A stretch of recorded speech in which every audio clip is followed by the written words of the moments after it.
Hello to all my global audience and welcome to today's English newspaper reading and translation session। तो देखते हैं आज का topic हमारा क्या है। तो यहाँ पे आप देख ही रहे हैं, यहाँ पे बात हो रही है राष्ट्रीय राजधानी की दिल्लीज आउटरीच। ये आउटरीच का मतलब होता है किसी के, अगर हम कहें तो आउटरीच करना मतलब किसी के साथ अपने आप को जोड़ना या किसी के माध्यम के द्वारा आप किसी के माध्यम के द्वारा किसी से जुड़े तो वो होता है आउटरीच। मतलब ये दो एक एग्जांपल है, जैसे मैंने अपनी सहेली को आउटरीच किया या मैंने अपनी सहेली के माध्यम से उसकी सहेली को आउटरीच किया क्योंकि मुझे कोई मदद चाहिए थी। तो हिंदी में अगर समझा जाए तो आउटरीच का एक ये मतलब होता है। देखते हैं कि आज ये जो टॉपिक है दिल्लीज आउटरीच, ये किस कंटेंट में है और ये क्यों उसका टाइटल दिल्लीज आउटरीच है, वो हमें पढ़ने के बाद मिलेगा। इससे पहले कि मैं ये कंटेंट को शुरू करूँ, मैं आपको रिक्वेस्ट करना चाहूँगी कि अगर आपको हमारा कंटेंट अच्छा लगे तो प्लीज़ हमारे चैनल को लाइक, सब्सक्राइब और शेयर ज़रूर करिएगा। मैंने अपने पहले भी व्लॉग्स में कहा है कि एजुकेशन को जितना शेयर किया जाए और जितना उसके बारे में उसको प्रमोट किया जाए, उतनी एक कम्युनिटी अच्छी बिल्ड होती है और नेशन अच्छा बिल्ड होता है। तो सीखिए और दूसरों को मदद करिए सीखने में। ये आज हमारा जो व्लॉग है सीखने वाला ही है, क्योंकि न्यूज़पेपर को कैसे रीड करना है वो मैं ट्रांसलेट करके बता रही हूँ। अगर आपकी हिंदी वीक है तो ध्यान से सुनिए, मीनिंग्स को कैच करिए और देखिए कि मैं कैसे पढ़ रही हूँ। एक पढ़ने की भी एक टेक्निक है, क्योंकि फुल स्टॉप, कॉमा, कोलन, मतलब ये सब जो इंग्लिश ग्रामर के बेसिक्स हैं वो हम अपने बोलचाल की भाषा में भी यूटिलाइज करते हैं। तो जब मैं पढ़ती हूँ और मैं कहीं कॉमा देख रही हूँ तो वहाँ पे एक 3 सेकंड का पॉज देखेंगे आप, ताकि उसका एक पढ़ने का जो एक सेंस है वो बने। बिना फुल स्टॉप कॉमा के अगर आप पढ़ेंगे तो कुछ समझ में आएगा नहीं, लगेगी ट्रेन चल रही है। तो उस पर ध्यान दीजिएगा। जो नए वर्ड्स हैं उनको कैच करिएगा। अगर आपको लगता है कि मैंने कोई वर्ड्स मिस किए हैं तो कमेंट में प्लीज़ मुझसे पूछिए कि इस वर्ड का क्या मीनिंग है, तो मैं आपको बता सकती हूँ, या आप स्वयं भी गूगल कर सकते हो। अगर आपको उसमें भी नहीं समझ में आ रहा है तो आप हमें कमेंट करिए। हमें ये भी बताइएगा कि अगर कोई इम्प्रोवाइजेशन की ज़रूरत है या आपको लगता है कि कोई ऐसा कंटेंट है जो हम सिर्फ आपके लिए लेके आए, तो हम उसके लिए भी ओपन हैं। और आपका फीडबैक हमें अपने कंटेंट को इम्प्रोवाइज करने में बहुत हेल्प करेगा। So thank you. हम शुरू करते हैं आज का ये कंटेंट दिल्लीज आउटरीच, जिसमें लिखा हुआ even a modest Indian initiative for piece will be most welcome in a were very Europe.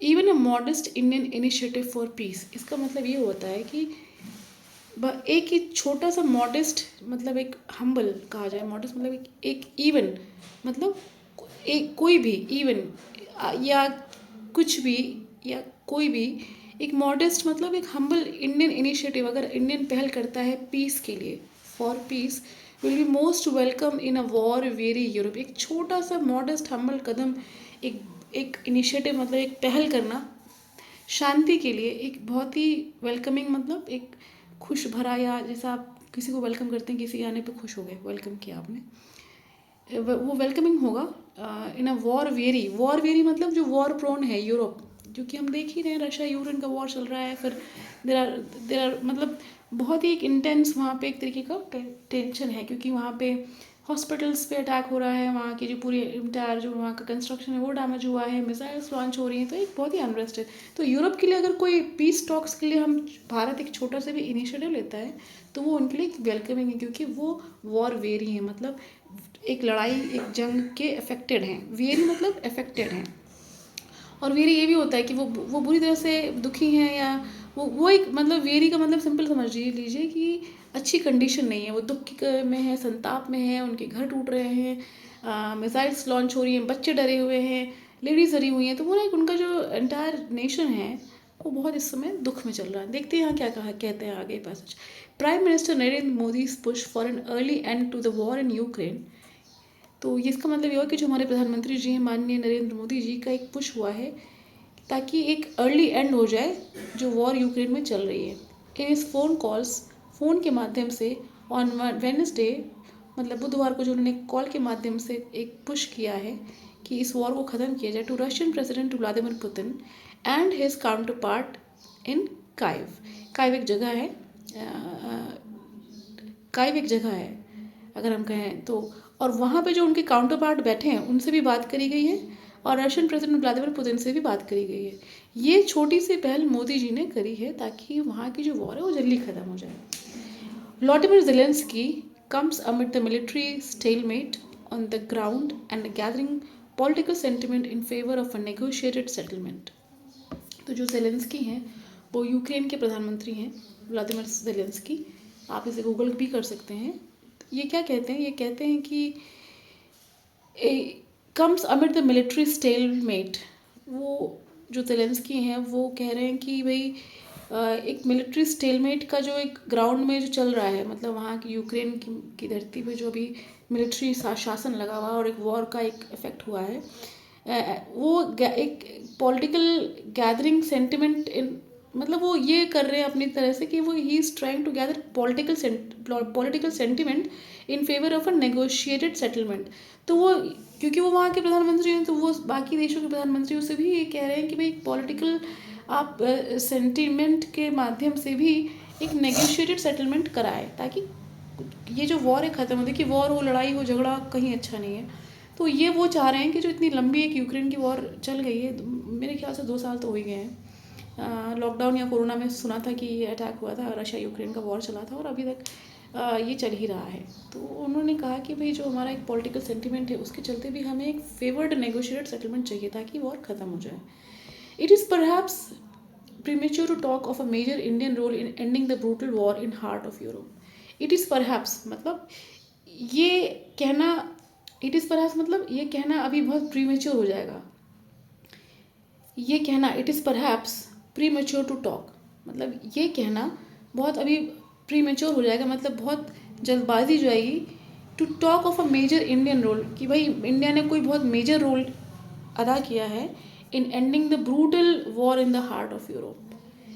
जो ब्रूटल वॉर चल रही है यूरोप के हार्ट में, कि भाई इंडिया ने कोई मेजर रोल कहना बहुत प्रीमेच्योर हो जाएगा। क्योंकि ये देखिए सिर्फ भारत का सपोर्ट से ही नहीं होगा शांति, ये अदर कंट्रीज़ को भी आगे खड़ा होना पड़ेगा ताकि जो यूक्रेन पे वॉर हुआ है, रशिया ने वॉर किया है, वो ख़त्म कराया जाए। और जब तक कि रशिया पे अदर कंट्रीज़ के उनके कॉन्वर्सेशंस नहीं आएंगे, अकेला इंडिया नहीं रहेगा, इंडिया के साथ अदर कंट्रीज़ लाइक अमेरिका हो जाए, अदर यूरोपियन कंट्रीज़ हो जाए, तो जब रशिया पे ये लगेगा प्रेशर कि भाई हाँ इतनी कंट्रीज़ एक ही बात कह रही हैं, हो सकता है कि भाई उनके दिमाग में वो बदलाव आए और जैसे कि ज़ेलेंस्की कह रहे हैं कि एक नेगोशिएटेड सेटलमेंट हो जाए।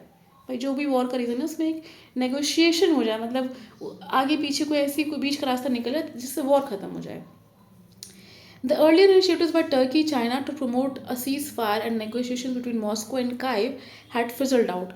तो क्या क्या अर्लियर इनिशिएटिव्स, मतलब भारत से पहले भी इनिशिएटिव्स किए थे टर्की और चाइना ने टू प्रमोट, ये बढ़ाने के लिए कि एक सीज फायर मतलब वॉर को रोका जाए, अटैक बंद किए जाएँ, और नेगोशिएशंस का मतलब होता है वार्तालाप करना between Moscow and Kyiv had fizzled out. Fizzled out मतलब ख़त्म हो गई है वो जो एक इनिशिएटिव लिया था टर्की एंड चाइना ने as a country. But the conditions for productive peace talks might have improved amidst the Republican Party's refusal in the US to support new military assistance to Ukraine and growing prospects of Donald Trump winning the White House in November elections.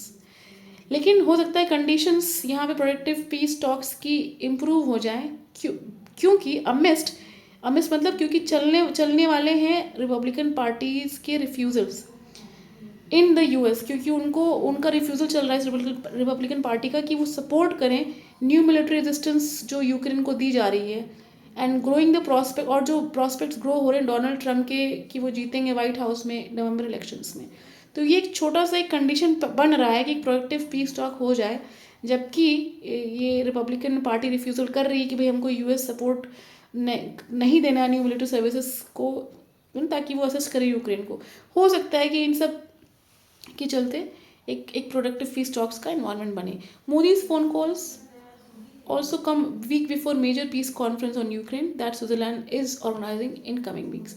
Modi ji की call तब आई है weeks before, मतलब कुछ हफ्तों पहले आई है, इससे पहले कि मेजर पीस कॉन्फ्रेंस यूक्रेन के ऊपर जो होनी है स्विट्ज़रलैंड में, वो ऑर्गेनाइज हो रही है कुछ आने वाले हफ्तों में।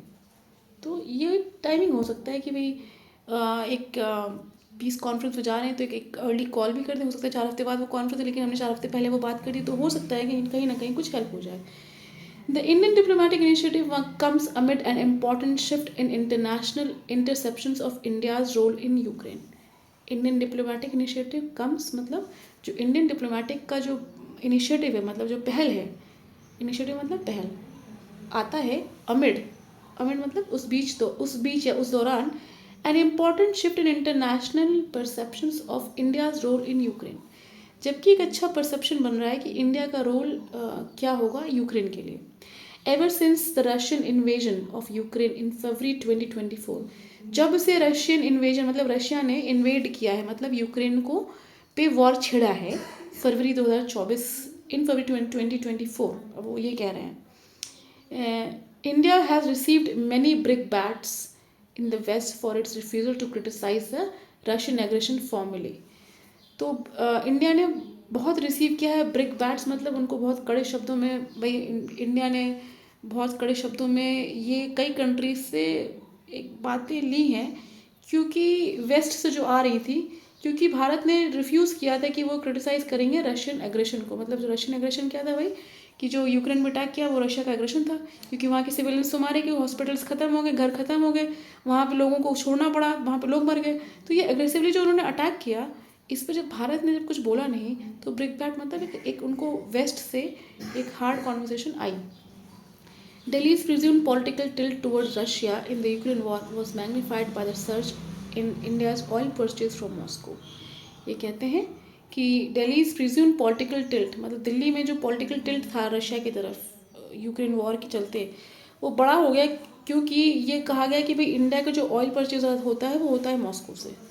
हो सकता है ये कारण है कि भाई इंडिया ने उस समय चुप्पी साधी हो और रशियन एग्रेशन के बारे में कुछ नहीं कहा हो, जिसके लिए उनको वेस्ट से काफ़ी सुनना पड़ा। ब्रिक बैट्स का मतलब होता है कड़ी हार्ड टॉक्स सुनना पड़ा भारत को। The US and Europe sought to inflict economic pain in Moscow by imposing sanction on its energy trade. इन्होंने कहा है कि जो यूएस और यूरोप है वो उनका इन्फ्लिक्ट इकोनॉमिक पेन होता है, वो इस सॉर्ट करना चाहते हैं कि जो इकोनॉमिक पेन हो रहा है on Moscow by imposing sanctions on energy trade, कि भाई लड़ाई हो झगड़ा हो रहा है तो ऑब्वियसली फाइनेंशियल्स पे और जितने भी ट्रेड है उस पर इफेक्ट्स आता है। तो कह रहे हैं कि भाई वो मॉस्को में एक इम्पोजिशंस लगा हुआ है कि भाई सैंक्शन नहीं करेंगे, तो वो हटाओ, वो इकोनॉमिक पेन है उनका, जो एनर्जी ट्रेड वो इफेक्ट हुआ है, भाई उस पर से इम्पोजिशंस हटाइए, आप रेस्ट्रिक्शंस हटाइए। ये कहते हैं despite sharp media criticism of India, कि जब कि बहुत शार्प मीडिया क्रिटिसिज्म हुआ है इंडिया का, sensible elements in West saw Delhi's close ties with Moscow as a potential political asset in promoting peace. और जो सेंसिबल एलिमेंट्स, मतलब जो भी सेंसिबल इंसान होंगे इस पॉलिटिकल इन्वायरमेंट में, उन्होंने ये देखा वेस्ट में कि दिल्ली का एक क्लोज टाई है मॉस्को के साथ, जो कि पोटेंशियल हो सकता है political asset in promoting peace. भाई जो अगर आपकी रशिया में भारत से अच्छी दोस्ती है, तो ये एक इम्पॉर्टेंट एसेट हो सकता है कि भारत अगर रशिया को कहे कि भाई आप सीज फायर करिए या आप पीस के लिए कुछ सेटलमेंट करिए, तो वो सुन सकते हैं उनके, because they are familiar and they are very close. तो यही कहते हैं recent western media reports have lauded Modi's role in 2022 in preventing nuclear escalation in Ukraine. तो वेस्टर्न अभी हाल ही में, रिसेंट मतलब हाल ही में वेस्टर्न मीडिया की रिपोर्ट आई थी और उन्होंने मोदी जी की तारीफ करी थी कि उनके रोल था 2022 में प्रिवेंट करने के लिए न्यूक्लियर एस्केलेशन, जो रशिया न्यूक्लियर अटैक करने वाला था यूक्रेन में, वो मोदी जी की बात करने से नहीं हुआ। As Putin threatened to use atomic weapons if the West directly intervene in favour of Kyiv. क्योंकि उन्होंने कहा, पुतिन जी ने ये कह दिया था कि वो थ्रेट, उन्होंने धमकी दी थी कि अगर किसी ने उनको वेस्ट के लोगों ने अगर इस पर कोई भी रुकावट डाली तो वो एटॉमिक वेपन्स का इस्तेमाल कर लेंगे, intervene in favour of Kyiv, अगर किसी ने फेवर किया तो ये एक बहुत ही अच्छी बात है कि मोदी जी ने इस चीज़ को रोका। Being Putin's friend is not enough of a qualification to be a peacemaker in Ukraine. ये बहुत बड़ी बात है, क्योंकि आप सिर्फ पुतिन के फ्रेंड हैं, ये कोई क्वालिफिकेशन नहीं है कि आप एक पीस मेकर हो जाएंगे यूक्रेन के लिए। तो ये बताया गया है इसमें। आगे देखते हैं। ये कहते हैं ओवर द लास्ट ईयर, यहाँ पे Delhi has stepped up its contact with Ukrainian leadership and sought to dispel the notion that it was taking Russia's side in the war. क्या हुआ है, इन्होंने पिछले कुछ एक साल में दिल्ली ने एक कदम बढ़ाया है और यूक्रेनियन लीडरशिप को कांटेक्ट किया है, ताकि ये जो दिमाग में एक जो मीडिया का नोशन बना हुआ, मतलब हम एक दिमाग में एक सेट नोशन, मतलब एक माइंडसेट बना लिया है कि भारत रशिया का साइड ले रहा है इन अ वॉर। तो ये ऐसा नहीं है, ऐसा बिल्कुल नहीं है। ये कहते हैं PM Modi, foreign minister S Jaishankar, PM Modi, foreign minister S Jaishankar, national security adviser Ajit Doval have been regular in touch with Ukrainian counterparts. उन्होंने ये कहा है कि पीएम मोदी जी और हमारे जो फॉरेन मिनिस्टर हैं, मिनिस्टर एस जयशंकर जी, और नेशनल सिक्योरिटी एडवाइज़र हैं अजीत डोभाल जी वो रेगुलर टच में रहे हैं यूक्रेनियन काउंटर पार्ट्स के साथ, ताकि कोई पीस का इनिशिएटिव हो सके। तो ये था आज का हमारा दिल्लीज आउटरीच कि क्या मदद कर रहे हैं इस यूरोप की वॉर को सेटल करने के लिए। हमें बताइएगा अगर आपको आज का हमारा सेशन अच्छा लगा है तो हमारे चैनल को लाइक, सब्सक्राइब और शेयर ज़रूर करिएगा, और कमेंट के थ्रू फीडबैक दीजिए आपको आगे क्या पढ़ना सुनना अच्छा लगेगा। Thank you so much all for your time.